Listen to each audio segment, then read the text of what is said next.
Myanmar పరిసర ప్రాంతమైన ఈశాన్య బంగాళాఖాత పరిసర ప్రాంతాలలో ఈరోజు ఉదయం ఒక ఉపరితల ఆవర్తనం ఏర్పడింది.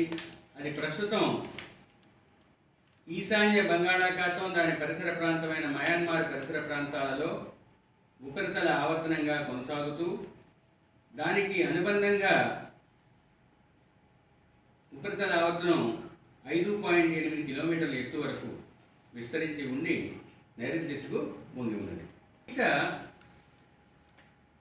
మయన్మార్ నుంచి అంటే ఈశాన్య బంగాళాఖాతం మయన్మార్ పరిసర ప్రాంతాల నుంచి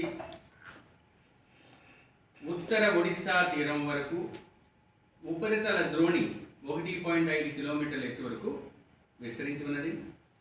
ఉదయం వరకు ఉన్న ఉపరితల ఆవర్తనం ఒడిశా పరిసర ప్రాంతం